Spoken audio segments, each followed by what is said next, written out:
Yes people, चलिए revision start करते हैं। उसके बाद में एंड में आप ये चाहे तो पेन डाउन कर सकते हैं, चाहे तो आप इसका फोटो लेके बाद में पेन डाउन कर सकते हैं, कोई परेशानी की बात नहीं है। Let's start the revision. तो हमने चैप्टर नंबर 9 स्टार्ट किया था, बहुत ही बेहतरीन सा चैप्टर है। एग्जाम लुकआउट से one of the important chapter. हम लोग सीक्वेंसिंग कुछ इस प्रकार से ले रहे हैं कि एग्जाम लुकआउट के सारे इंपॉर्टेंट वाले चैप्टर्स हमारे कंप्लीट होने वाले हैं। चैप्टर नंबर 9 फॉरेन फंडिंग का, इसके अंदर इंट्रोडक्शन। सबसे पहले इंट्रोडक्शन में हमने कुछ भी नहीं पढ़ा कि क्या क्या रेगुलेटरी फ्रेमवर्क है। चलो नोट्स में नहीं देखो, खुद से बता दो। सबसे पहले तीनों की अपनी अपनी स्कीम आ जाएगी। सबसे एक 1993, एक 2008, 2014। 1993 स्कीम का नाम क्या है? Foreign currency convertible bond and ordinary shares through depository receipt mechanism scheme 1993। 2008 की स्कीम है foreign currency exchangeable bond scheme 2008। 2014 वाली डिपॉजिटरी रिसीट स्कीम 2014। ये हो गया। फिर बहुत इजी दो पॉइंट्स हैं, companies act rules and companies act and rules there under.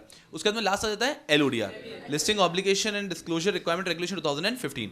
अब तीन पॉइंट बीच में आते हैं जो हमें जनरली कंफ्यूज करेंगे, ध्यान रखना है। आरबीआई के कम से कम याद रहना चाहिए, आरबीआई का कोई भी नोटिफिकेशन सर्कुलर है, मिनिस्ट्री ऑफ फाइनेंस का कोई भी नोटिफिकेशन सर्कुलर है वो, और एफडीआई की पॉलिसी, ये तो आपको बेयर मिनिमम याद होना चाहिए। और एग्जैक्ट लैंग्वेज में याद रख लेते तो और अच्छा है कि आरबीआई के रेगुलेशन या फिर आरबीआई का कोई भी सर्कुलर है, कोई भी नोटिफिकेशन या सर्कुलर है ministry of finance government of India का, और कंसोलिडेटेड एफडीआई पॉलिसी है तो परफेक्ट है। बट आपको अगर प्राइम चीजें भी याद है तो पर्पस सब हो जाता है। ये हो गया रेगुलेटरी फ्रेमवर्क कि ये लॉज एप्लीकेबल होते हैं फॉरेन फंडिंग के केस में।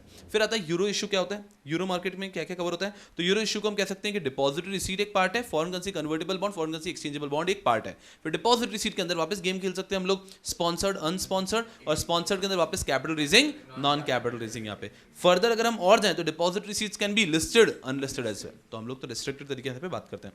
अब हम आते हैं मेन टॉपिक में। इंट्रोडक्शन हो चुका है। इंट्रोडक्शन के बाद में अगर मैं देखूं तो हमारा आता है ईसीबी। अब एक एक करके मैं सारी चीजों को रिवाइज करना है। We are heading towards external commercial borrowing. चलो ईसीबी। ईसीबी के अंदर सबसे पहले मेन चार्ट पे आते हैं without wasting any time. ECB, yes, ये आपका एक ऐसा चार्ट है जो पूरा का पूरा कंटेस्ट है, तो ईसीबी का सब्सटैंशियल पोर्शन, सब्सटैंशियल टेंशन है वो कम हो जाता है। External commercial borrowing. External commercial borrowing में सबसे पहले कौन बोरो कर सकता है? Eligible resident entity can borrow from recognized non resident entity. Eligible resident entity can borrow from recognized non resident entity. अगर एलिजिबल रेसिडेंट एंटिटी की बात करते हैं, ये कौन हो गए?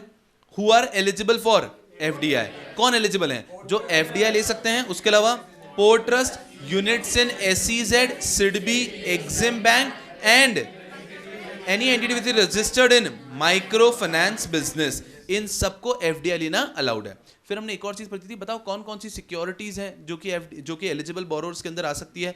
तो फिर वहां पे हमने पढ़ा था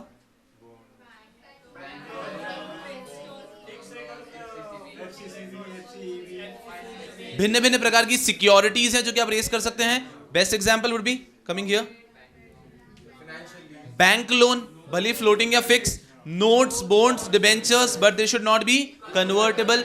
उसके बाद में trade credit more than 3 years, foreign currency convertible bond, foreign currency exchangeable bond, finance lease, and last आता है plain vanilla bond, privately placed और listed as per the host country. ये सब सिक्योरिटीज हैं जो आप ईसीबी के केस के अंदर आप यूज कर सकते हैं, इशू करके पैसा रेज कर सकते हैं। जहां जहां पे स्टार मार्क किया है उसके लिए हमने लिखा था ओनली फॉर मोड 2 कि जो स्टार मार्क है वो आईएनआर के अंदर किया जा सकता है। ठीक है सर, इजी जा रहा है। ये हो गया एलिजिबल। हम बात करें एलिजिबल रेसिडेंट एंटिटी कौन कौन होते हैं जो एफडीआई के लिए अलाउड है। उसके बाद में हमने पढ़ लिया कि जो पोर्ट ट्रस्ट हो गए, सिडबी, एक्सिम बैंक, इन सबको अलाउड एक लिस्ट पढ़ ली। चलो ठीक है, अभी हम राइट हैंड साइड ही कंप्लीट कर रहे हैं। हमने ईसीबी के तौर पे पैसा रेज कर लिया, उसको हम क्या कहीं भी यूज कर सकते हैं? And use.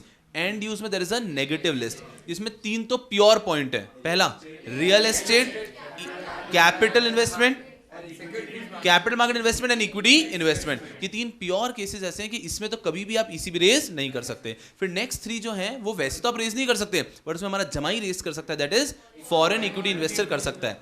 Working capital loan, general corporate purpose and repayment of rupee loan. End of course आप जब डायरेक्टली नहीं कर सकते तो आप ऑन लैंडिंग भी नहीं कर सकते। तो लाइफ यहां तक भी आराम से इजी है। ठीक है, उसके बाद हम आते हैं कि ईसीबी जब भी आप रेस करते हैं तो ईसीबी के लिए 2 मोड्स हैं, one is in INR, one is in foreign currency. Very easy. Recognize non resident entity जो होती है, जो लेंडर होता है, वो कुछ कंडीशन को कंप्लाई करना चाहिए कि आप कहां से, कौन से रिकॉग्नाइज्ड नॉन रेसिडेंट एंटिटी से आप ईसीबी रेस कर सकते हैं। पहला point, should be a resident of either FATF और IOSCO compliant country। FATF compliant country, IOCO compliant country का मेंबर होना चाहिए, रेसिडेंट होना चाहिए, पहला। दूसरा, multilateral and regional financial institution where India is the member country, ये दूसरा एलिजिबिलिटी की, यहां से भी आया तो चलेगा, इस भी लेंडर से आप ले सकते हैं। Any multilateral regional financial institution, multilateral and regional financial institution, एक रीजनल भी चलेगा और मल्टीलेटरल फाइनेंशियल इंस्टीट्यूशन वो भी चलेगा, where India is a member country. हमने आज एशियन डेवलपमेंट बैंक पढ़ा है ना, वो कुछ नहीं है, वो मल्टीलेटरल फाइनेंशियल इंस्टीट्यूशन ही तो हो सकता है, या फिर रीजनल फाइनेंशियल इंस्टीट्यूशन भी कह सकते हैं, वो तो सिर्फ एशिया के आसपास का है। इस प्रकार के फाइनेंशियल इंस्टीट्यूशन से भी आप ले सकते हैं ECB। नेक्स्ट आ गया आपका individual who are holding equity shares और who have subscribe to bond और डिबेंचर्स ऑफ लिस्टेड अब्रॉड। एकदम आराम से, कि कोई भी ऐसा व्यक्ति जो कि होल्ड कर रहे हैं इक्विटी शेयर्स, सब्सक्राइब कर सकते हैं बॉन्ड और डिबेंचर्स लिस्टेड अब्रॉड। और लास्ट पॉइंट आता है फॉरेन ब्रांच और सब्सिडरी ऑफ इंडियन बैंक, कि कोई भी फॉरेन ब्रांच और सब्सिडरी ऑफ इंडियन बैंक। अब इससे स्टार मार्क 2 लिखा है, मतलब आर वी अंडरस्टैंडिंग? तो मोड 1 मोड 2 का भी हमने यहाँ पे केयरफुली ध्यान रखा है। इस चार्ट में हमने कंप्रेस तरीके से पूरे ECB को कवर करने की कोशिश, वापस वो सारे पॉइंट्स देखने वाले हैं। एक पॉइंट और इसके अंदर 2 पॉइंट और रह गए कि जब भी हम ECB रेस करते हैं तो उसका minimum average maturity period has to be 3 years. कुछ एक्सेप्शन है वो ठीक है, but minimum average maturity period has to be 3 years. All in cost ceiling कितना हो सकता है? Benchmark rate plus 450 basis points. कम से कम बेयर मिनिमम हर एक व्यक्ति को ECB के बारे में ये तो पता ही होना चाहिए। अगर ये भी पता है ECB के बारे में तो आप मेजॉरिटी क्वेश्चंस को एक बार टच कर पाएंगे। अब हम इन सब चीजों को अच्छे से पढ़ने की कोशिश करते हैं। ECB सबसे पहले हम लोग पढ़ते हैं ECB के अंदर 2 मोड्स होते हैं। पहला मोड हो गया आपका foreign currency denominated ECB and INR denominated ECB। Foreign currency में होगा, ये INR के अंदर होगा। Mode 1 foreign currency, mode 2 INR। Forms of ECB हमने पढ़ा, बैंक लोन हो सकता है आपका, बॉन्ड्स हो सकते हैं, डिबेंचर्स हो सकते हैं जो कि कन्वर्टेबल नहीं होने चाहिए, trade credit for more than 3 years, foreign currency convertible bond, foreign currency exchangeable bond भी हो सकता है, ये सब ठीक है। फाइनेंस लीज भी हो सकता है। फिर यहां पर मोड 2 के अंदर INR में एक और केस आता है वनीला बॉन्ड, भले प्राइवेटली लिस्टेड हो या फिर लिस्टेड हो, प्राइवेटली आपने इशू किया हो या फिर वहां पे पब्लिकली लिस्टेड हो, ये दोनों केसेस में अलाउड है। एलिजिबल बोरोवर्स तो सेम ही थे, हमने पढ़ा आराम से कि भाई जिन लोगों को FDI अलाउड है वो कर ही सकते हैं। फिर एक्सप्रेसली इन्होंने नाम बताया कि जो पोर्ट ट्रस्ट हैं, यूनिट्स हैं, SEZ हैं, SIDB हैं, एग्जिम बैंक हैं, and those are registered entities engaged in micro finance activities, ये सब लोग रेस कर सकते हैं ECB। इजी। LLP कर सकते हैं क्या? जी नहीं, नहीं कर सकते। रिकॉग्नाइज्ड लेंडर कौन कौन हो सकते हैं? अभी हमने पढ़कर आया, याद करो उस चार्ट के ऊपर वापस, कि या तो वो रेसिडेंट होना चाहिए ऐसी एंटिटी का, ऐसी कंट्री का, IOSCO या फिर FATF से कंप्लाइंट है। दूसरा, मल्टीलेटरल रीजनल फाइनेंशियल इंस्टीट्यूशन है जहां पे India should be a member. तीसरा, कोई भी ऐसा individual as lender can be permitted if they are foreign equity holder और they have subscribe to bond और डिबेंचर्स लिस्टेड अब्रॉड, या तो फॉरेन इक्विटी होल्डर है या फिर they have subscribe to bond और डिबेंचर्स लिस्टेड अब्रॉड। ओके, उसके बाद में आ जाता है एक और point, foreign branch subsidiaries of Indian bank. ठीक है सर, उसके बाद तो यहाँ पे 3 रूल्स भी पढ़े थे। जी हाँ, उस पे आते हैं। तो हमने पढ़ लिया फॉरेन ब्रांच और सब्सिडरीज ऑफ इंडियन बैंक, ये भी अलाउड है, कर सकते हैं। उसके बाद में उसके 3 रूल पढ़े थे। 3 रूल कुछ ऐसे पढ़े थे, समझना अच्छे से, कि कोई भी अगर फॉरेन इंडियन बैंक का फॉरेन ब्रांच है, रूल 1, तो वो सिर्फ मोड 1 से आ सकता है, मतलब फॉरेन करेंसी आ सकता है, वो INR में नहीं आ सकता। दूसरा, वो foreign currency convertible bond, foreign currency exchangeable bond के थ्रू भी नहीं आ सकता, उनको भी सब्सक्राइब नहीं कर सकता। ये पहला पॉइंट। दूसरा पॉइंट, कि हमारे इंडियन बैंक का कोई भी फॉरेन ब्रांच या सब्सिडरी है तो वो अंडरराइटर मार्केट मेकर का काम कर सकता है, रूल 2। एंड रूल 3, कि वो अंडरराइटर मार्केट मेकर का काम तो कर सकता है, लेकिन अगर इसी इंडियन बैंक ने कोई सिक्योरिटी इश्यू की है तो वो उस सिक्योरिटी के लिए अंडरराइटर या मार्केट मेकर का काम नहीं कर सकता। ये है 3 rules when we are talking कि लेंडर कौन हो सकता है। Lender can be an foreign branch और सब्सिडरी ऑफ इंडियन बैंक, तो हो सकता है subject to these 3 rules. Are we clear? चलो, वंडरफुल, यहां तक हम लोग आ चुके हैं। इसके बाद में अगर हम आगे बढ़ते हैं, फिर आता है मिनिमम एवरेज मैच्योरिटी पीरियड, तो नॉर्मली इट इज 3 इयर्स, लेकिन अगर मैन्युफैक्चरिंग सेक्टर है 1 year, ECB up to 50 million per financial year $, में। फिर फॉरेन, ये जो हमारे जमाई जी हैं, फॉरेन इक्विटी होल्डर हैं, तो ये 5 इयर्स का मिनिमम एवरेज मैच्योरिटी पीरियड रख सकते हैं, लेकिन it has to be, the money has to be utilised for one of these 3 purposes: working capital loan, general corporate purpose, और for payment of rupee loan. Wonderful. All in cost ceiling benchmark plus 450 basis point is easy. Other cost, penal interest वगैरह आप maximum 2% लगा सकते हैं, over and above, उससे ज्यादा नहीं लगा सकते। एंड यूज का नेगेटिव लिस्ट है कि भाई भारत में आप लाओ पैसा, लेकिन इन 3 चीजों के लिए तो कभी नहीं ला सकते: real estate, capital investment, capital market investment and equity investment, इसके लिए कभी नहीं ला सकते। इन तीनों के लिए भी आप ला नहीं सकते, लेकिन इन तीनों के लिए जमाई जी ला सकते हैं। किन 3 चीजों के लिए? Working capital loan, general corporate purpose and repayment of rupee loan. And on lending के लिए भी आप नहीं ले सकते for any of these purposes. ये हुआ। उसके बाद में एक्सचेंज रेट कब का अप्लाई करेगा? अगर फॉरेन करेंसी में हो रहा है तो डेट ऑफ अग्रीमेंट और any lower rate if agreed with the lender, if consented by lender. And अगर ये आईएनआर है then date of settlement without any thinking. Hedging, hedging के अंदर हमने बहुत प्यारी चीजें पढ़ी, बट सबसे पहले एक बेसिक चीज मुझे बता दो जो कंसेप्चुअली दिमाग में बैठ जानी चाहिए। अगर हमारा मोड 1 में हो रहा है, मतलब फॉरेन करेंसी बोरिंग हो रही है, तो हेजिंग हमें करनी पड़ेगी, यस। लेकिन अगर आईएनआर बोरिंग हो रहा है तो हेजिंग उससे करनी पड़ेगी। तो बेस्ट चीज उस वाले केस को पढ़ के खत्म कर लेते हैं कि अगर हमारा ECB आ रहा है denominated in INR, then that person, the lender will have to do hedging as per the options allowed by AD category 1 bank. तो वो करता रहेगा उसका hedging। अगर हम बात करते हैं ये केस जो हमको पढ़ना है कि अगर hedging हमें करनी पड़े, हमने फॉरेन करेंसी में किया है, तो क्या इन्होंने कहा है कि आप hedging करेंगे as required by regulator। आपके रेगुलेटर ने जितनी hedging आपको बोल दी उतनी hedging आपको करनी है। एग्जाम्पल इन्होंने दिया, infrastructure company ECB up to 5 years raise कर रही है तो उनको हेजिंग करनी है 70% तक की। तो आपको अपने रेगुलेटर के हिसाब से हेजिंग करनी है। वंडरफुल। फिर मैं पढ़ा कि हेजिंग करते समय आपको किन चीजों का ध्यान रखना है। हेजिंग करते समय पहला पॉइंट, प्रिंसिपल प्लस इंटरेस्ट दोनों का हेजिंग होना चाहिए, टोटल अमाउंट का हेजिंग होना चाहिए। दूसरा, फाइनेंशियल हेज कॉन्ट्रैक्ट जो आप करेंगे they should be for at least 1 year, और आपको इस प्रकार से रोल ओवर करना है कि कभी भी आपकी अनहेज्ड पोजीशन रहनी नहीं चाहिए। और क्या हम नेचुरल हेज कर सकते हैं? बिल्कुल कर सकते हैं। Hedging from cash flow from the project, but it has to be in the same currency and same year of inflow. Indexation नहीं कर सकते, एडजस्टमेंट इन ईयर नहीं कर सकते। Super wonderful. और फिर आता है चेंज ऑफ करेंसी। क्या हम बोरो करने के करेंसी चेंज कर सकते हैं? अगर हमने फॉरेन करेंसी में किया है तो आप किसी भी फॉरेन करेंसी में भी चेंज कर सकते हो और रुपी में भी कर सकते हो, लेकिन अगर आपने रुपी में किया है तो फिर आप चेंज नहीं कर सकते। सुपर। Are we understanding? तो वही है, पहली बार देखते हैं तो बहुत डर लगता है, धीरे धीरे वो डर कम होता जाता है। उसके बाद में मैं इंडिविजुअल लिमिट्स की बात करता हूँ। यस, ECB के लिमिट्स, नेक्स्ट टॉपिक ECB के अंदर यही है, उसके लिमिट्स। ECB के लिमिट्स के अंदर हमने पढ़ा, ये जो लिमिट पढ़ा रहा हूँ इंडिपेंडेंट लिमिट्स हैं ऑटोमेटिक रूट के अंदर, मतलब ये हर एक कंपनी को इतनी इतनी लिमिट मिलती है। कंपनी अगर इंफ्रा में है, मैन्युफैक्चरिंग सेक्टर में है, NBFC है, NBFC कौन कौन सी है? इंफ्रास्ट्रक्चर फाइनेंस या फिर asset reconstruction, asset finance company है, या फिर होल्डिंग कंपनी है, कोर इन्वेस्टमेंट कंपनी है। $750 million की लिमिट इन सबको, हर एक कंपनी को। अगर सॉफ्टवेयर कंपनी है $200 million, entities engaged in micro finance $100 million, और रिमेनिंग एंटिटीज $500 million ईच। हर एक को उतना उतना लिमिट देते हैं। बहुत आसान। अगर हम लोग लिमिट्स के बाद में देखें, हमने बात की थी ये करेंसी ऑफ बोरिंग, इसके अंदर भी हमने सिर्फ बेसिक पॉइंट्स को अच्छे से समझा है, सेम पॉइंट को रिविजन किया है। हाँ, दिस इज इंपॉर्टेंट टॉपिक, ये बहुत इंपॉर्टेंट टॉपिक है समझना। यहाँ पे हमने एक चीज को समझ लिया था 1:7 का रेशियो, कि अगर वो जो फॉरेन इक्विटी जमाई जी बोले कि मैं ₹1 का इक्विटी लेके और फिर मैं 50-60 लाख का डेट इन्वेस्टमेंट करना चाहता हूँ, that is not allowed. The ratio is 1:7, कि ₹1 का इक्विटी लिया तो आप मैक्सिमम ₹7 का डेट ला सकते हो, उससे ज्यादा नहीं। बाकी सब रिपीटेड पॉइंट्स हैं, समझने के पॉइंट्स थे। ये एक इंपॉर्टेंट टॉपिक है, स्टार मार्क कर लो, भले आपके सामने नोट्स ओपन है तो।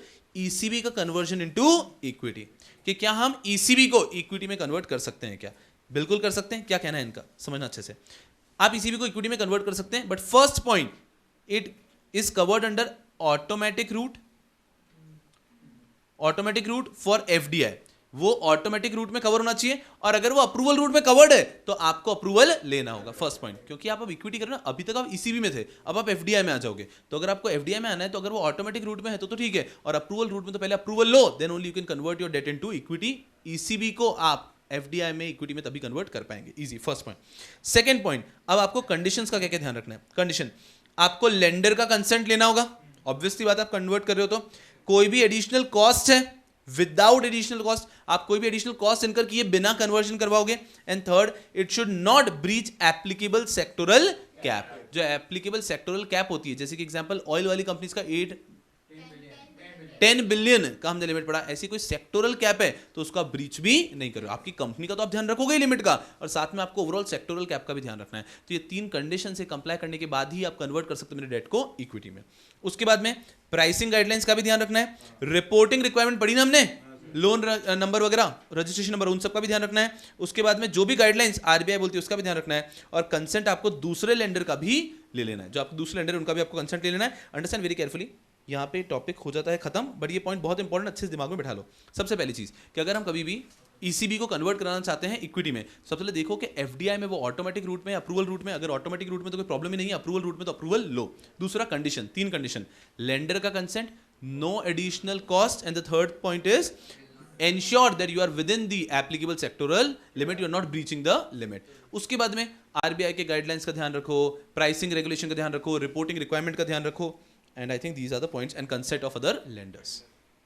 Easy peasy. चलिए, ये हुआ कन्वर्जन ऑफ ईसीबी, और उसके बाद में ईसीबी का परेशानी पूरी की पूरी खत्म हो जाती है। लेकिन let's do one thing, ECB के बाद साथ में जो हमारे एडिशनल टॉपिक्स हैं उसको भी ओरली भी खत्म कर सकते हैं। सबसे पहले मुझे बता दो, ईसीबी को क्या मैं पार कर सकता हूं अब्रॉड? देखो सुनो, ईसीबी के एडिशनल टॉपिक्स में 4 टॉपिक अदर एस्पेक्ट में, पहला है अब्रॉड में पार कर सकता हूं क्या? Reporting requirement, oil company startup, oil company startup is okay, इन दोनों की मैं बात करता हूं। क्या मैं अब्रॉड में पार्क कर सकता हूं? यस, अब्रॉड पहले, फिर डोमेस्टिकली बात करते हैं। अब्रॉड में पार्क कर सकता हूं, 3 ऑप्शन है। मैं अब्रॉड में पार्क कर सकता हूं किसी भी bank deposit, certificate deposit with any bank, provided they have a minimum credit rating of AA minus if credit is given, rating is given by Standard Poor or Fitch IBCA, and AA3 if rating is given by Moody's. I can invest, I can keep that money, park that money in any treasury bill or any other monetary instrument with a validity period of up to 1 year, provided they also have similar rating. Third, Bharosa, or you can invest in any branch, foreign branch और subsidiary of Indian bank, बहुत easy. और अगर हम लोग इसको domestically park करना चाहते हैं तो you can invest in any term deposit with AD category 1 bank where it has to be unencumbered. बात ही खत्म। दूसरा आज हमने पढ़ा रिपोर्टिंग रिक्वायरमेंट। रिपोर्टिंग रिक्वायरमेंट मुझे बता दो, सबसे पहले क्या लेना होगा? Loan registration number. हम एप्लीकेशन आरबीआई को देंगे, AD category 1 bank, AD category 1 bank को देंगे डुप्लीकेट में, और वो आरबीआई से अप्रूवल लेके हमको दे देगा 1। अगर कोई भी हमने जो टर्म्स एंड कंडीशन बताई वो चेंज हुई तो हमको विद इन 7 डेज रिपोर्ट करना है। मंथली जो भी ट्रांजैक्शन हो रहा है with in 7 days from the end of the month report करना है। अगर मान लीजिए हमसे कुछ भी चीज डिले हो गई है तो लेट फाइलिंग फीस से काम हो जाएगा। एंड लास्ट में there has to be SOP for untraceable entities, for मतलब किसने रखनी है ये एसओपी? एडी कैटेगरी 1 बैंक ने एसओपी बना के रखनी है फॉर अनट्रेसेबल एंटिटीज। बहुत इजी। फिर ऑयल मार्केटिंग कंपनीज के ऊपर 10 बिलियन की लिमिट है पड़ा। फिर स्टार्टअप के अंदर हमें कुछ छोटी छोटी पॉइंट्स पड़े कि स्टार्टअप अगर रेस करता है तो कैसा होता है। तो ऑयल और स्टार्टअप को एक बार रीड करते रहना है, बट इतना याद करने की कोशिश नहीं करनी है। चलिए, वंडरफुल। तो ये हो गया ईसीबी का खेल खत्म। फिर हम आते हैं डिपॉजिटरी रिसीट पे। ये तो one of the most beautiful concept है डिपॉजिटरी रिसीट, कि हमारे यहां पर कोई फॉरेनर है, वो हमारी कंपनी में इंटरेस्टेड है, वो हमारे कंपनी के शेयर्स में इंटरेस्टेड है, लेकिन लेकिन लेकिन लेकिन लेकिन लेकिन वो शेयर्स खरीद नहीं सकते बिकॉज रजिस्ट्रेशन लेना पड़ेगा। तो वो लोग क्या करते हैं? वो लोग खरीदते हैं depository receipt.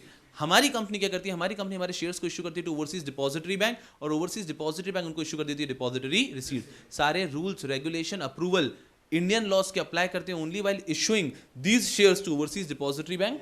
Once we have issued the shares, thereafter when the overseas depository bank is issuing depository receipts, no rule, regulation, approval of Indian law is applicable. Very easy. एक कंडीशन ऑफ कोर्स रहती है कि हमको India में custodian bank appoint करना है। चलो, एक basic idea of depository receipt. Topic by topic जाते हैं। डिपॉजिटरी रिसीट 2 प्रकार की हो सकती है, sponsored, unsponsored. When there is a stock agreement between the company and the overseas depository, that is a sponsored depository receipt. When there is no stock agreement, that is unsponsored. Life is easy. Sponsored 2 प्रकार की हो सकती है, capital raising and non capital raising. When the company is making a fresh issue of securities, that is capital raising. When the company is buying securities from the existing shareholder and giving it to depository bank, that is non capital raising. Further, depository receipt 2 type की हो सकती है, listed और unlisted. If the depository receipts are listed in the host country then it is listed, if it is not listed it is unlisted. Very easy. अंदर से एकदम से आवाज आती है कभी कभी, डिपॉजिटरी रिसीट लिस्टेड अनलिस्टेड। अगर डिपॉजिटरी रिसीट के अंडरलाइंग शेयर्स लिस्टेड हैं तो वो लिस्टेड, नहीं तो अनलिस्टेड। ऐसा है क्या? डिपॉजिटरी रिसीट अपनी बात कर रही है, अगर मैं लिस्टेड हूं तो लिस्टेड, मैं अनलिस्टेड हूं तो अनलिस्टेड। वंडरफुल। उसके बाद में हम अगर आगे बढ़ते हैं, यस, वो भारत के लॉ का कहना है इसलिए। चलिए, फिर 4 मतलब टोटल 8 पेजेस हैं, 4 रिटन पेजेस तक back to back depository receipt scheme चल रही है। 100% फोकस स्क्रीन के ऊपर रखेंगे। एलिजिबिलिटी कि कौन डिपॉजिटरी रिसीट इश्यू कर सकता है? Indian bank, listed, unlisted, public, private, any other issuer of permissible security and any person holding permissible security, ये देकर इश्यू कर सकता है depository receipt. Life is easy. उसके बाद में हम लोग बात करें सीधा इश्यू ऑफ डिपॉजिटरी रिसीट कि इसमें क्या क्या छोटे छोटे पॉइंट्स का ध्यान रखना होता है। पहला, aggregate of securities issued outside India should be with in FEMA के लिमिट्स, कि आपको ध्यान रखना है फेमा के लिमिट्स के अंदर है। दूसरा कि जो डिपॉजिटरी रिसीट्स हैं ये कन्वर्ट हो सकते हैं सिक्योरिटीज के अंदर, जो अंडरलाइंग शेयर उसमें कन्वर्ट हो सकते हैं, फंजिबिलिटी कन्वर्ट हो सकते हैं। फिर डिपॉजिटरी रिसीट्स आप इशू कर सकते हो बाय पब्लिक इशू या इवन बाय प्राइवेट प्लेसमेंट। अब इन्होंने एक और चीज बता दी कि भैया जी अनस्पॉन्सर्ड डिपॉजिटरी रिसीट का पॉइंट है कि एनी होल्डर ऑफ शेयर, जो भी होल्डर है वो सेल कर सकता है ओवरसीज डिपॉजिटरी बैंक को एनी मोड से, no permission of issuing company is required. मतलब today I am holding shares of Reliance, ठीक है, अगर ओवरसीज डिपॉजिटरी बैंक मुझे अच्छे पैसे दे रहा है शेयर का, तो मैं वो शेयर्स ओवरसीज डिपॉजिटरी बैंक को इशू कर सकता हूं without any permission of the issuing company. Unsponsored के अंदर जहां पे कंपनी ने श्योरिटी नहीं दी है कि शेयर्स दे रहा है, तो ओवरसीज डिपॉजिटरी बैंक को कहीं से तो शेयर्स अरेंज करने पड़ेंगे, तो वो किसी भी शेयर होल्डर से शेयर्स खरीद सकते हैं। वहां पे शेयर होल्डर को कंपनी की परमिशन लेने की आवश्यकता नहीं है। डिपॉजिटरी बैंक को बाद में परमिशन लेगा, वो लेगा, हमने पढ़ा ना, बोर्ड ऑफ डायरेक्टर सबका अप्रूवल लेते बैठोगे वो आप लो, लेकिन शेयर होल्डर को बेचते समय कोई अप्रूवल की आवश्यकता नहीं है। फिर securities to overseas depository bank not be issued at a price lower than the price at which securities are offered to domestic investor, कि भारत में इन्वेस्टर्स को जिस प्राइस पे इशू कर रहे हैं उससे कम प्राइस पे डिपॉजिटरी रिसीट्स इशू नहीं कर सकते। और ये पॉइंट तो आपको पता ही है कि जब हम सिक्योरिटी ओवरसीज डिपॉजिटरी बैंक को इशू करेंगे तब अप्रूवल आएंगे, लेकिन जब सिक्योरिटीज आगे वो डिपॉजिटरी रिसीट इशू करेंगे तब इंडियन कोई भी अप्रूवल एप्लीकेबल नहीं होगा। Very comfortable. इसके बाद में अगर हम बात करते हैं ऑब्लिगेशन, यहां पे दो लोगों की ऑब्लिगेशन पढ़ी थी हमने। पहले ऑब्लिगेशन पढ़ी थी हमने डोमेस्टिक कस्टोडियन की, उसके बाद में ऑब्लिगेशन पढ़ी थी इंडियन डिपॉजिटरी की। सबसे पहले डोमेस्टिक कस्टोडियन की बात कर लेते हैं। सबसे पहला ये ध्यान रखेगा कि सारे लॉज प्रोविजंस जो हैं वो एप्लीकेबल, जो भी प्रोविजन थे वो सेटिस्फाई किए हैं फॉर इशू और cancellation of depository receipt. Issue भी होता है, कैंसिलेशन भी होता है, क्योंकि फंजिबिलिटी का गेम है, तो जब भी डिपॉजिट रिसीट इशू हुए या फिर कैंसिल हुए सारे प्रोविजंस कंप्लाई किए। दूसरा पॉइंट भी सिमिलर है कि जब भी डिपॉजिट रिसीट्स इशू हुए या कैंसिल हुए दोनों टाइम पे जो भी रिकॉर्ड्स थे पूरे के पूरे मेंटेन्ड रखे हैं। ओके, उसके बाद में SEBI, ministry of finance, RBI किसने भी इंफॉर्मेशन मांगी तो आप देंगे, और टाइम टू टाइम इंफॉर्मेशन किसको देनी है एनीवेज, सेबी को। तो ये पॉइंट कहता है कि जो भी इंफॉर्मेशन मांगेगा उसको देंगे, और टाइम टू टाइम आपको सेबी को तो इंफॉर्मेशन देनी ही है। That is the last point. तो चार ही ऑब्लिगेशन आते हैं कस्टोडियन के, बहुत इजी है। पहला ऑब्लिगेशन कि इशू और कैंसिलेशन पे सारे प्रोविजन कंप्लाई हुए, ध्यान रखूंगा। इशू और कैंसिलेशन पे सारे रिकॉर्ड्स में मेंटेन करके रखूंगा। SEBI, RBI, ministry of finance इन्होंने कभी भी कोई इन्फॉर्मेशन मांगी तो दूंगा, और सेबी को मैं पीरियोडिकल रिटर्न्स तो दूंगा ही दूंगा। ये चार ऑब्लिगेशन। फिर आ जाती है तीन obligation of Indian depository. Indian depository कौन है पता है ना, जिसके पास कंपनी के शेयर्स हैं। ये कंपनी के शेयर्स जिसके पास हैं वो है इंडियन डिपॉजिटरी। अब इंडियन डिपॉजिटरी से तीन चीजें, बहुत इजी तीन चीजें। They shall coordinate amongst themselves, second they shall disseminate that outstanding deposit receipt जैसे भी बाहर इशू हैं they are within the limit, and how much limit is still pending. ऐसा देखते हैं पॉइंट क्या लिखा है। They shall coordinate among themselves, they shall disseminate the outstanding permissible securities against which deposit receipts are outstanding. कितने securities आप ऐसे issue कर चुके हो जिसके लिए डिपॉजिट रिसीट्स इशू हो चुकी है, and last limit they shall disseminate the limit up to which permissible securities can be converted to depository receipt। ये टोटल लिमिट कितनी है, आप ऑलरेडी कितनी इशू कर सकते हो, and they shall coordinate with each other among themselves। that is about their obligation। फिर आता है अप्रूवल, कि भैया कोई अप्रूवल एक्स्ट्रा अप्रूवल लेना है क्या? जी नहीं। नॉर्मली जो अप्रूवल लिए जाते हैं, approval applicable on issue transfer of security to foreigner. आप फॉरेन में किसी भी व्यक्ति को शेयर्स बेचो तो जो अप्रूवल लगते हैं वही अप्रूवल चाहिए होंगे अगर आप सिक्योरिटी इशू कर रहे हो ओवरसीज डिपॉजिटरी बैंक को भी। Very easy. फिर आती है प्राइसिंग की बात। वापस वही चीज रिपीट करते हैं कि you can not issue depository receipt to anyone at a price lower than the price at which securities are offered to domestic investor. फिर यहाँ पे उन्होंने दो बातें बताई कि प्रेफरेंशियल अलॉटमेंट या क्वालिफाइड इंस्टीट्यूशनल प्लेसमेंट कर रहे हैं तो आईसीडीआर का प्रोविजन अप्लाई करेगा। तो जैसे आईसीडीआर का नॉर्मल प्रोविजन अप्लाई होता है वो होगा। मैं वापस रिपीट कर रहा हूँ, हर चीज उसी तरफ जा रही है कि जब आप सिक्योरिटीज ओवरसीज डिपॉजिटरी बैंक को दे रहे हैं तब तो इंडियन लॉ अप्लाई होगा ही होगा ना, आगे नहीं होगा। तो जब भी एक लिस्टेड कंपनी प्रेफरेंशियल अलॉटमेंट या क्वालिफाइड इंस्टीट्यूशनल प्लेसमेंट भी कर रही है फॉरेन डिपॉजिटरी को, तो वहां पर आईसीडीआर के रूल्स अप्लाई होंगे। ये आपको समझ में आ रहा है ना? लिस्टेड कंपनी है और बाहर है फॉरेन डिपॉजिटरी, तो ये रूल अप्लाई होंगे। बहुत ज्यादा आसान। फिर छोटे छोटे टॉपिक्स आ गए। ADR, GDR. एडीआर और जीडीआर में क्या डिफरेंस होता है हमको पता है। ADR when the securities are issued in United States of America, और GDR when they are issued anywhere outside India. ADR वाले securities are listed on US stock exchange, they are listed on any stock exchange outside India, कोई परेशानी नहीं है। फिर sponsored का एक specific point बताया था इन्होंने, ये वाला स्पॉन्सर्ड के अंदर उन्होंने बस स्पॉन्सर्ड को अच्छे से समझाते हुए चले कि इस प्रकार से फंक्शन होगा, एंड जो पैसा भारत में आएगा, इसमें फोकस किस चीज पे, जो पैसा भारत में आएगा, अब ये कैसा है, ये बात करें अनस्पॉन्सर्ड के अंदर, सॉरी स्पॉन्सर्ड के अंदर नॉन कैपिटल रेजिंग है, सुनना अच्छे से। तो जो एक व्यक्ति होगा उसने अपने शेयर कंपनी को दिए होंगे, कंपनी ने उसके शेयर्स ओवरसीज डिपॉजिटरी को दिए, वहां से ओवरसीज डिपॉजिटरी ने डिपॉजिटरी रिसीट इशू की, और जेनी ने पैसे दिए ना ओवरसीज डिपॉजिटरी बैंक को, वो पैसे आए कंपनी के थ्रू इंडियन इन्वेस्टर को। तो ये व्यक्ति चाहे तो फॉरेन करेंसी में उन पैसों को रख सकता है, इन विच अकाउंट,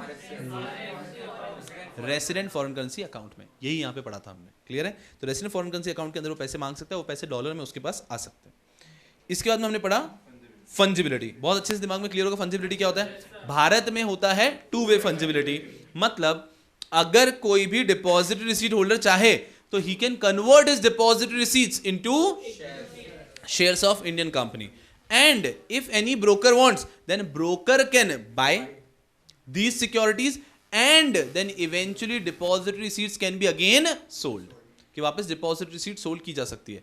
पर यहां पर ऐसा है कि जितनी डिपॉजिटरी रिसीट्स पहले रिडीम हुई है, कन्वर्ट हुई है, उतनी ही डिपॉजिटरी रिसीट्स वापस उतने ही शेयर्स को ब्रोकर अक्वायर करके ओवरसीज डिपॉजिटरी बैंक को देके उसके अगेंस्ट डिपॉजिटरी रिसीट इशू कर सकता है। टू वे फंजिबिलिटी, बोथ वे।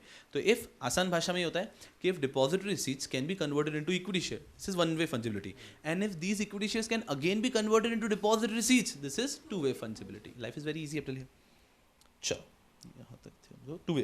उसके बाद में eligibility to issue depository receipt कुछ भी नहीं है।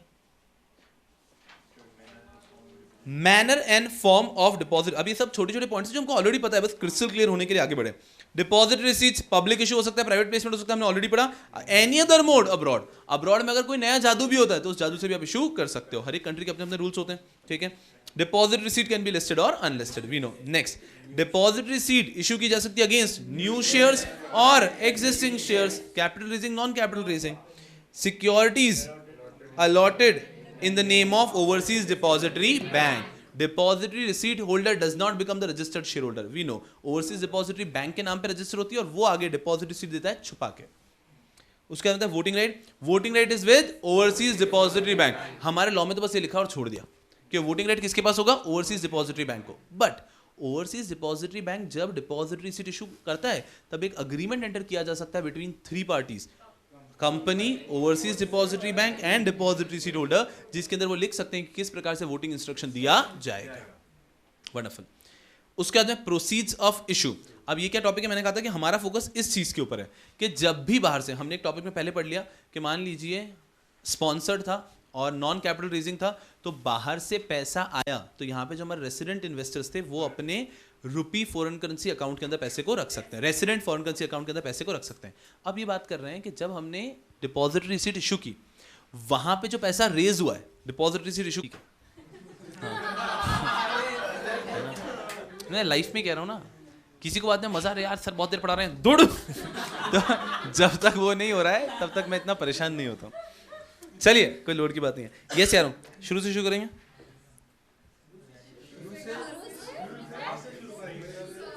दो लोगों ने पैर निकाल लिए वहां पे, शुरू से नहीं नहीं नहीं यार, शुरू से मतलब जहां तक अपन थे वहीं से करेंगे, कोई टेंशन नहीं है। चलिए इस टॉपिक को शुरू से शुरू करते हैं।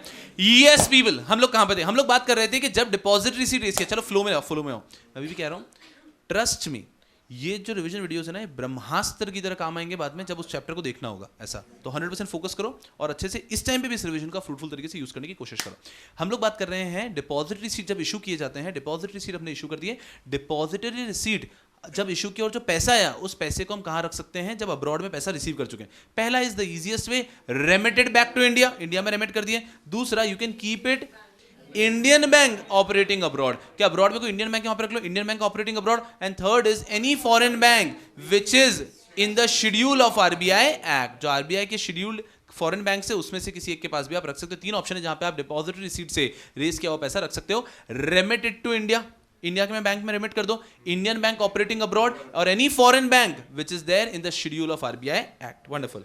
फिर non applicability of certain provisions of the act, वापस वही बात इन्होंने बताई है कि सर जब हम सिक्योरिटी इशू करेंगे ओवरसीज डिपॉजिटरी बैंक को तब तो सारे लॉज एप्लीकेबल होंगे, लेकिन जिस moment depository bank depository receipt issue कर रहा है तब भारत के लॉज अप्लाई नहीं होते हैं। बहुत ही बढ़िया।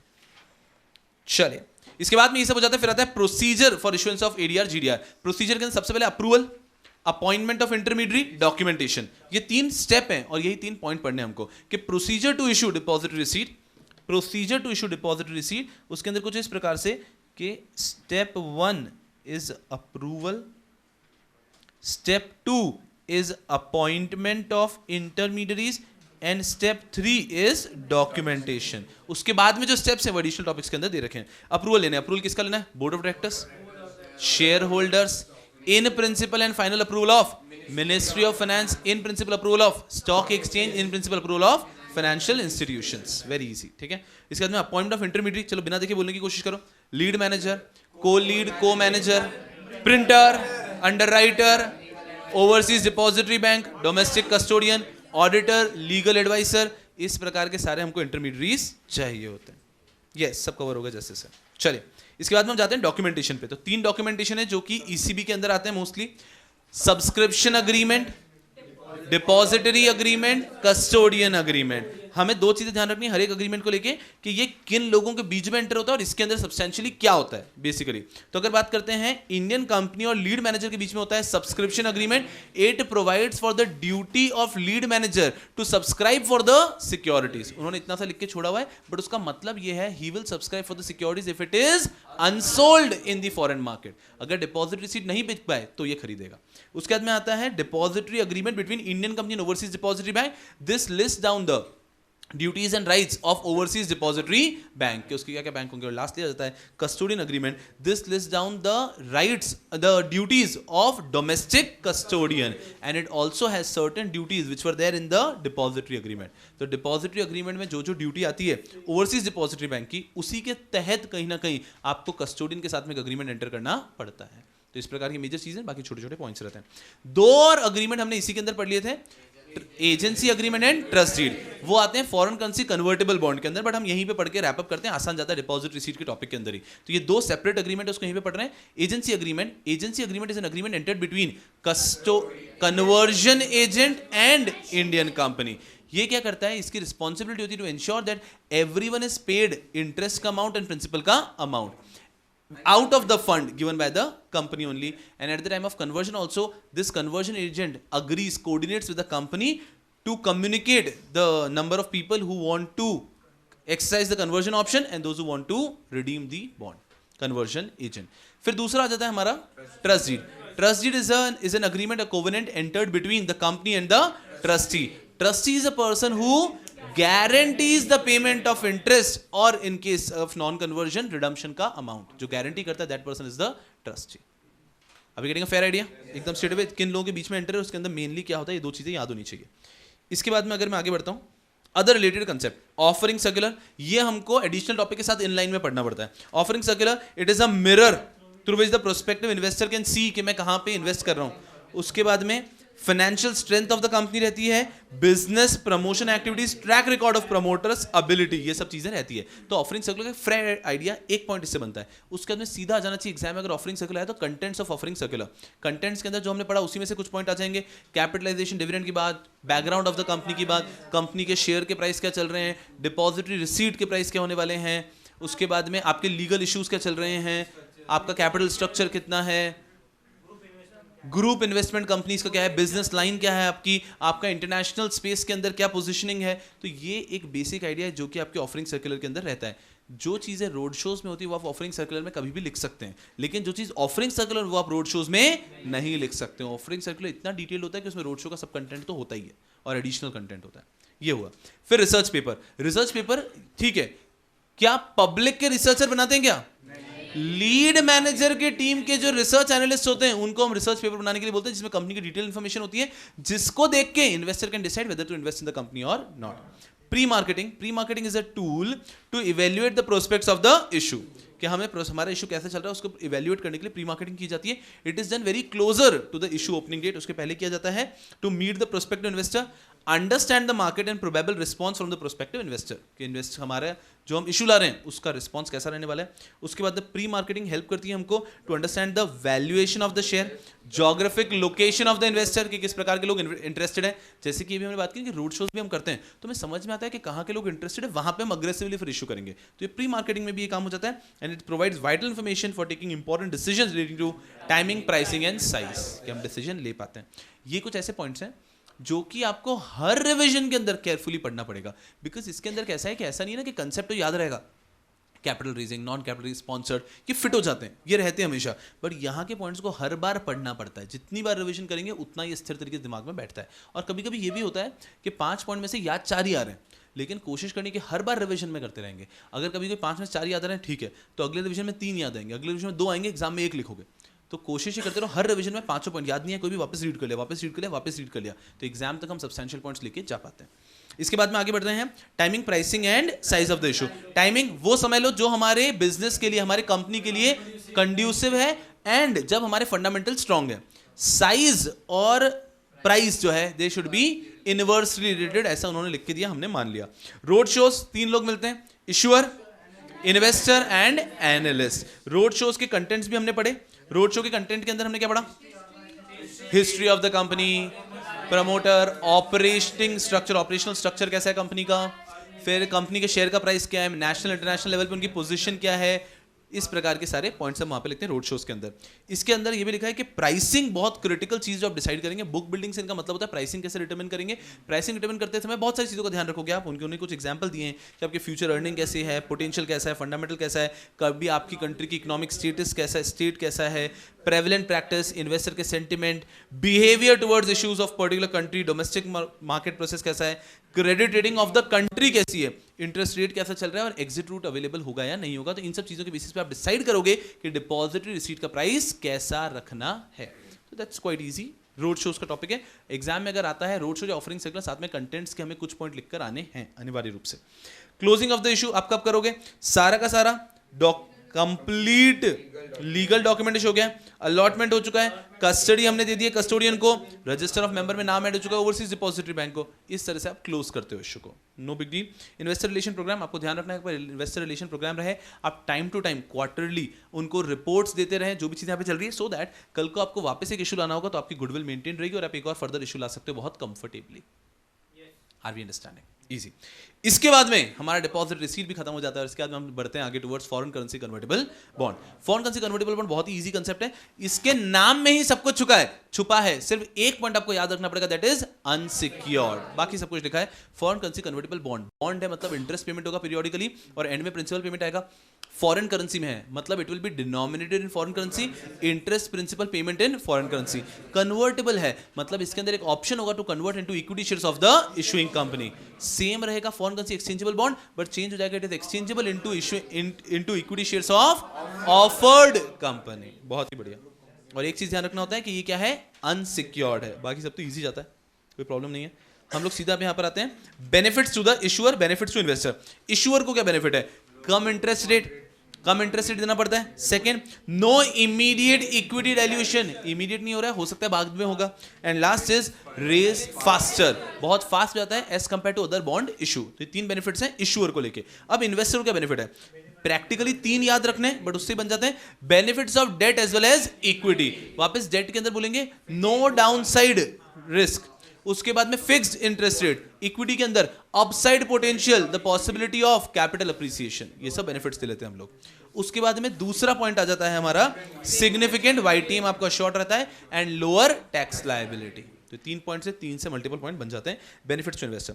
फिर हम जाते हैं foreign currency convertible bond and ordinary shares through depository receipt mechanism 1993। इसके अंदर कुछ एडिशनल पॉइंट्स पढ़े हमने कि एफसीसीबी का maturity should not be less than 5 years. ये जो पुट कॉल मतलब जो कन्वर्जन का ऑप्शन रहता है ये भी होना चाहिए एटलीस्ट आफ्टर 5 इयर्स। इसके साथ कोई वारंट नहीं होना चाहिए, मतलब it should be bond should be converted, साथ में वारंट नहीं दे सकते हो आप। एंड इशू एक्सपेंसेस जो हो सकते हैं should not exceed 4% of the issue size public issue में, एंड प्राइवेट प्लेसमेंट में मैक्सिमम 2% इशू साइज हो सकता है कि आपका इशू रिलेटेड एक्सपेंस।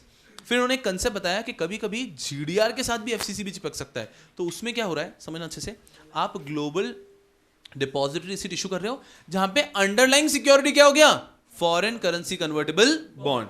तो डोमेस्टिक कस्टोडियन आएगा। डोमेस्टिक कस्टोडियन वो होगा जो भारत के अंदर उन फॉरेन करेंसी कन्वर्टेबल बॉन्ड की कस्टडी लेके बैठा है। Foreign currency convertible bond underlying security हो गए। इशुइंग कंपनी जिसने ये बॉन्ड्स इशू किए हैं, ओवरसीज डिपॉजिटरी बैंक जिसने ये बॉन्ड्स खरीदे हैं और अब इनके डिपॉजिटरी रिसीट्स आगे इशू कर रहा है।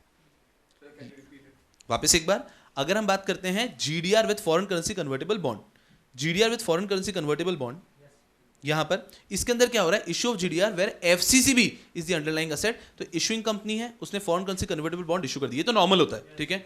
नॉर्मल केस में हम क्या करते हैं कि यहीं पे आ जाता है इन्वेस्टर और वो खुद ही खरीद लेता है foreign currency convertible bond. But यहां पे कह रहे हैं कि छोटे मोटे रजिस्ट्रेशन लेने वो भी नहीं लेने, कोई लेना नहीं चाहता।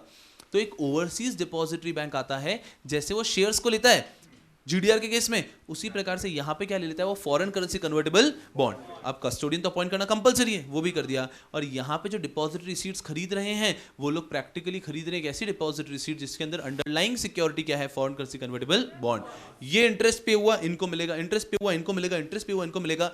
कल को ऑप्शन आया कि आपको डिसाइड करना है कि कन्वर्ट करना है या फिर रिडीम, वो ऑप्शन भी इनको मिलेगा। इन्होंने डिसाइड कर लिया रिडीम करना है तो पैसे इनको मिल जाएंगे, स्टोरी ओवर। इन्होंने डिसाइड कर लिया कन्वर्ट करना है तो then they will get equity shares. तब इनको वापस डिसाइड करना पड़ेगा कि इक्विटी शेयर भी ये फेयर तरीके से ले रहे हैं या फिर वो भी डिपॉजिटरी के रूट से लेंगे। Are we understanding? यस। तो इस प्रकार का कॉम्प्लिकेटेड सा पॉइंट हो जाता है।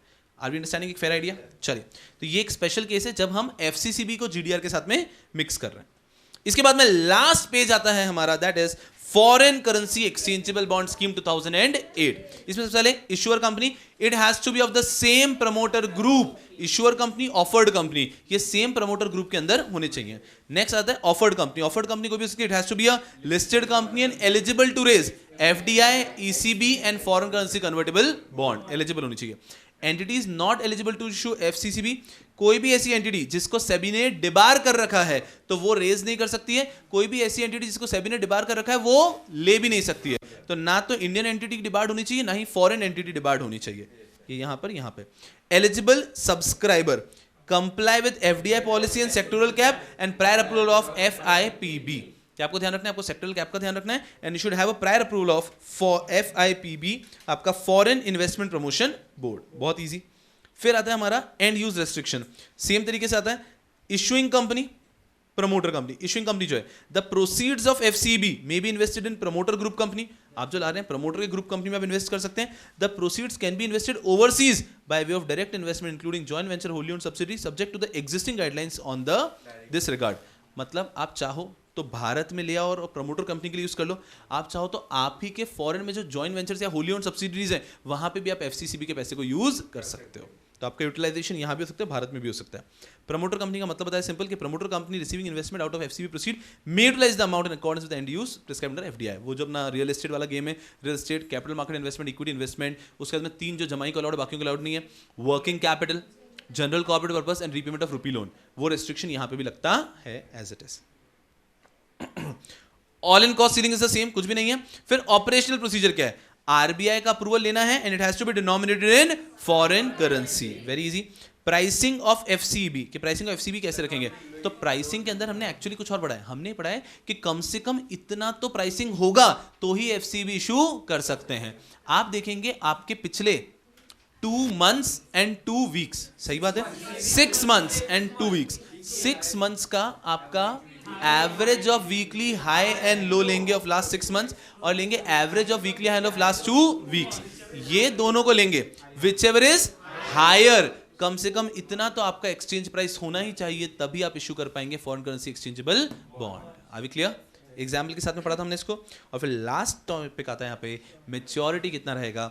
मैच्योरिटी रहेगा मिनिमम मैच्योरिटी 5 years और foreign currency exchangeable bond will always be on delivery basis, मतलब ड्यू डेट पे आपको कन्वर्ट करके इक्विटी शेयर की डिलीवरी मिलेगी, कैश सेटल्ड नहीं होते हैं। रुकेंगे अभी भी, I would need 2 more minutes of yours, 2 more minutes एकदम। ये हमने देख लिया, ये हमने देख लिया, ये हमने देख लिया। हम लोग यहाँ पर प्री एंड पोस्ट के अंदर तो डिपॉजिट रिसीट के अंदर हमने देखा कि सबसे पहले अगर कभी भी हमको करना है तो पहले बेसिक प्रोसीजर क्या है, अप्रूवल लिया, इंटरमीडियरीज को अपॉइंट किया, डॉक्यूमेंटेशन कर लिया।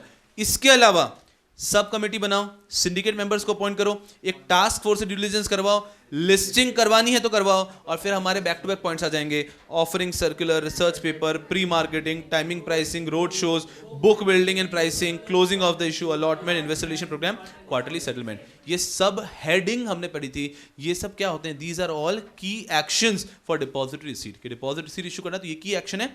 फर्स्ट 3 तो यहां पर है, अप्रूवल, अपॉइंटमेंट एंड डॉक्यूमेंटेशन। उसके बाद में अदर्स ये हैं, कोई परेशानी की बात नहीं है। और उसके बाद contents of offering circle and road shows. आपको कोई भी 7 to 8 कंटेंट्स दिमाग में बैठे हुए होने चाहिए। अगर मैं देखता हूं सिंपल इजी वाले कौन से हो गए? कैपिटल स्ट्रक्चर बहुत इजी है, बैकग्राउंड ऑफ द कंपनी बहुत इजी है, उसके बाद में फाइनेंशियल डेटा इजी है, उसके बाद में शेयर्स के डिस्क्रिप्शन हो गया, जीडीआर के डिटेल्स देने होंगे आपको, उसके बाद में मार्केट प्राइस शेयर का देना ही होगा, डिविडेंड कैपिटलाइजेशन, ठीक है।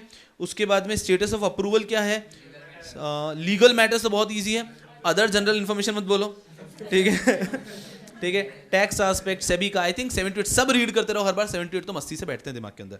फिर आता है हमारा रोड शोज। तो रोड शोज के अंदर हम आके जनरल बातें करते हैं। जनरल हो गया हमारी हिस्ट्री क्या रही है, 10 रुपए का नोट लेकर आया था, organisational structure, principal object, business lines, position of the company in Indian international market, past performance, future plans, competition कैसा है, फाइनेंशियल रिजल्ट कैसा है आपका, वैल्यूएशन कैसा है, review of Indian market and economic situation. इस प्रकार से so you try and talk bullish when it comes to road shows. बहुत पॉजिटिव बात करने की कोशिश करते हो so that people would be interested. अब इसके बाद में आती है बात लास्ट, कुछ डेवलपमेंट बैंक की, और ये इस चैप्टर का लास्ट हिस्सा है बट काफी इंपॉर्टेंट हिस्सा है। दिमाग ध्यान में रखना, मल्टीपल बार ये वीडियो के अंदर ये वाला पार्ट देखो, उतने पॉइंट्स याद रखना आसान हो जाएगा। बिकॉज कैसा है कि सबके अंदर ईयर तो सेम ही लगते हैं ना, तो केयरफुली। सबसे पहले हम बात करें आईएफसी की। आईएफसी पे कोई भी सवाल आता है 4 बातें लिखनी होती है। उसका relationship with World Bank, sister concern of World Bank, then initially it was a part of the World Bank but later on it became autonomous and now it takes its own investment decision and it takes care of its own funding। इसके member country से funding आता है, ठीक है। Year क्या है इसका? Year लिखा है? ईयर लिखा ही नहीं है, बहुत अच्छी बात है। तो उसके बाद में हो गया इसके 2 general goals, to end extreme party and promote shared prosperity. फिर कुछ स्पेसिफिक गोल्स दिए हैं, agriculture, health, education, micro businesses, infrastructure, इन सब के अंदर इनके स्पेसिफिक गोल्स है। और लास्ट में इसके अंदर फंक्शंस ऑफ एफसी एक ही चीज है, investment and advisory, finance advisory, finance and advisory. ऐसा तो इवेंचुअली आपको फाइनेंस भी देंगे, लोन भी देंगे और आपको एडवाइजरी सर्विस भी देंगे। ये हो गया आईएफसी की बात। फिर आता है आपका Asian development bank. Asian development bank का एक आइडिया ऐसा है कि एशिया के आसपास के लोगों ने मिलकर बनाया था ताकि हम लोग आपस में सबका एक दूसरे का डेवलपमेंट हो पाए। चलिए देखते हैं इसके इंपॉर्टेंट पॉइंट। सबसे पहले 1960 अर्ली 1960s के अंदर ये बन चुका है। सेकंड पॉइंट, इसके 67 मेंबर्स हैं, 48 जो कि एशिया पैसिफिक रीजन के हैं। Assist its member and partners by providing loan, technical assistance, growth and other equity investment. ये असिस्ट करते हैं लोन देके, टेक्निकल असिस्टेंस देके, growth and other equity investments देकर ये असिस्ट करते हैं आपको। और लास्ट पॉइंट इसके अंदर है to promote social and economic development. यही चीज इन्होंने 2 से 3 बार लिखी थी। तो 4 पॉइंट दिमाग में बैठने चाहिए। वापस रिपीट करूं 4 पॉइंट। सबसे पहला 1960s का क्रिएटेड है, 67 मेंबर कंट्री थी जिसके अंदर 48 एशिया पैसिफिक एरिया के हैं। नेक्स्ट, इनका जो टारगेट होता है, ये असिस्ट करते अपने मेंबर और पार्टनर को by giving loan, technical assistance, growth and other equity investment. और लास्ट में इनका ओवरऑल इंटेंशन है, पर्पस है to promote social and economic development, social and economic development. और लास्ट आता है हमारा आईएमएफ। आईएमएफ में सबसे पहली चीज सबसे बड़ा है, इट हैज 189 मेंबर कंट्रीज। एक और बात, रुक जाओ, कल को क्या होगा, आपका एग्जाम है, उसके पहले कहीं गूगल पे दिख गया कि आईएमएफ की मेंबर कंट्रीज तो 191 है, परेशान होने का नहीं। यहां लिखा है 189 है, उसको बोलना 189 है। अपने लैपटॉप के स्क्रीन में मार्कर से लिख देना 189 है, 189 है मतलब 189 है। जब तक मॉड्यूल अपडेट होकर हमको बोल नहीं देता कि 191 है, हमारे हिसाब से 189 है, तो कंफ्यूज होने का नहीं, ठीक है। यहां पर आते हैं हम लोग कि आईएमएफ के अंदर 189 कंट्रीज रहेंगे। उसके बाद में जनरल इनका क्या रहेगा goal, to foster global monetary cooperation, secure financial stability, facilitate international trade, promote high employment and sustainable economic growth and reduce poverty around the world। ध्यान से समझो, अगर इसको अच्छे से देखेंगे, poverty वाला पॉइंट है वो इजीली याद रहेगा हमको। उसके अलावा इकोनॉमिक ग्रोथ इनका है, employment, international trade and financial stability.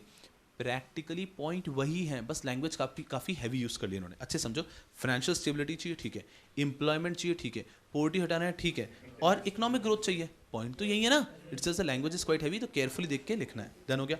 उसके बाद में हो गया, इट वाज क्रिएटेड इन 45 इसके फंडामेंटल मिशन क्या हैं? 3, ट्रैक रखते हैं ग्लोबल इकोनॉमीज को, पैसा देते हैं और प्रैक्टिकल हेल्प देते हैं. So it tracks the global economy and economies of member countries, lending to countries with balance of payment difficulties and giving practical help. वापस एक बार, ट्रैक रखते हैं, लोन देते हैं एंड प्रैक्टिकल हेल्प करते हैं. तो ट्रैक रखते हैं ग्लोबल इकोनॉमीज को भी और मेंबर कंट्री की इकोनॉमीज को भी. उसके बाद में लेंड करते हैं countries with balance of payment deficits, difficulties and practical help देते हैं. आईएमएफ लेंडिंग का मतलब ये है कि आसपास देखते हैं जहां पे भी क्राइसिस है वहां पे हेल्प करते हैं, जहां पे क्राइसिस नहीं है तो उसको प्रिवेंट करने के लिए भी हेल्प करते हैं. And that is all about chapter number 9. Are you all with me? Yes, good to go? Yes यारों, तो इतनी सी बात है and we're done with this chapter.